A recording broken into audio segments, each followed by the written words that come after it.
দর্শক পেটানো, নারী কেলেঙ্কারি, আম্পায়ারকে হুমকি, গালি, কি করেননি তিনি? এসব বিতর্কের শাস্তি স্বরূপ গুনতে হয়েছে মোটা অঙ্কের জরিমানা। ছোট্ট ক্রিকেট ক্যারিয়ারে অর্জনের চেয়ে হারানোর সংখ্যাটাই বেশি সাব্বির রহমানের। শুধুমাত্র ভালো মেন্টরিং এবং অ্যাঙ্গার ম্যানেজমেন্টের অভাবেই কি বাংলাদেশ জাতীয় ক্রিকেট দলের এক অসম্ভব সম্ভাবনাময়ী ক্রিকেটার হারিয়ে গেল? শৃঙ্খলা ভঙ্গের অভিযোগে ৬ মাস আন্তর্জাতিক ক্রিকেটে নিষেধাজ্ঞা ছিল সাব্বিরের উপরে। ঘরের মাঠে জিম্বাবুয়ে ও ওয়েস্ট ইন্ডিজ সিরিজেও ছিলেন দর্শকের কাতারে। কেটে গেল ৬ মাস, এলো নিউজিল্যান্ড সফর।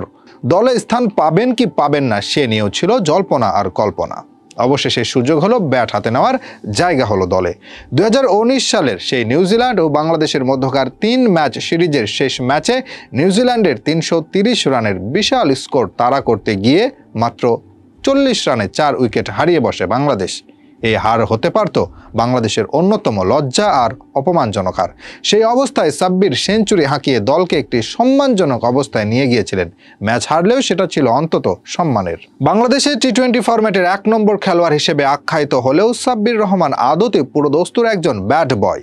নিয়ম নীতির তোয়াক্কা না করা এই ক্রিকেটার নিজের ক্যারিয়ারের ভালো কখনোই ভাবেননি, কিংবা তাকে কেউ গাইড করেছেন বলেও মনে হয় না। সাব্বির বিতর্কের যাত্রার শুরুটা ২০১৬ সালে বিতর্কিত মডেল ও চিকিৎসক নাইলা নাইমের সাথে দৃষ্টিকটু বিজ্ঞাপনে অংশগ্রহণ করে। কোমল পানীয়র এই বিজ্ঞাপনটি ব্যাপক সমালোচিত হয়, যা বাংলাদেশ ক্রিকেটের ভাবমূর্তিকে ব্যাপক প্রশ্নবিদ্ধ করেছিল। অভিযোগ ছিল নাইলা নাইমের সাথে অবৈধ সম্পর্কে লিপ্ত হবারও। সাব্বির রহমানের ড্রাইভার বিষয়টি সংবাদ মাধ্যমেও জানিয়েছিলেন। সাব্বিরের বাসায় নিয়মিত লাইলা নাইমের যাতায়াত ছিল।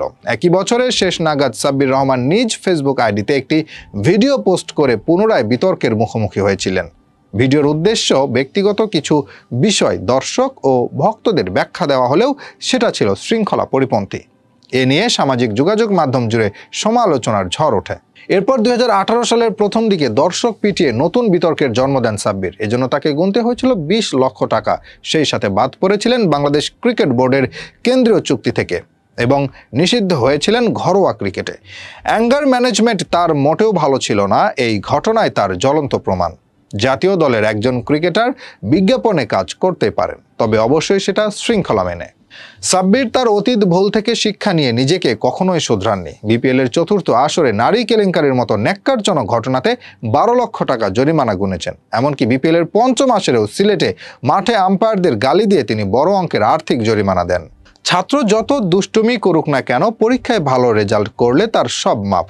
বিশেষের অলরাউন্ডার সাকিব আল হাসানও কিন্তু কম বিতর্কে জড়ানে, কিন্তু তার সব বিতর্ক ঢাকা পড়েছে ভালো খেলার জন্য। অথচ ২০১৬ সালে ঢাকায় টি-20 ফরম্যাটের এশিয়া কাপে সাব্বির হয়েছিলেন ম্যান অফ দ্য টুর্নামেন্ট, যেখানে তিনি রানের দিক দিয়ে পেছনে ফেলেছিলেন বিরাট কোহলি, রোহিত শর্মা, তিলকাত্রে দিলশান, শোয়েব মালিক, শহীদ আফ্রিদির মতো খেলোয়াড়দের।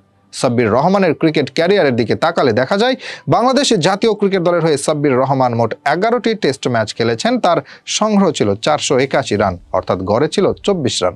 ওয়ানডে খেলেছেন ৬৬টি, রান তুলেছেন ১৩৩৩, এখানে গড় ২৫.৬৩। টি-20 ফরম্যাটে সাব্বির ৪৪টি ম্যাচ খেলে রান তুলেছেন ৯৪৬, যার গড়ে ২৫ রান করে।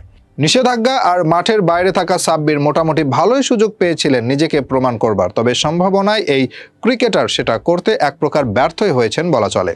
প্রথম বিতর্কের পরপরই সাব্বিরের নিজের জন্য একজন মেন্টর নিয়োগ দিতে পারতেন। একজন দক্ষ মেন্টর থাকলে তার আজ এই দশা হতো না, কারণ তিনি সবসময় তাকে বুদ্ধি ও পরামর্শ দিয়ে সঠিক দিক নির্দেশনা দিতেন, পাশাপাশি সাহায্য করতে পারতেন অ্যাঙ্গার ম্যানেজমেন্টে।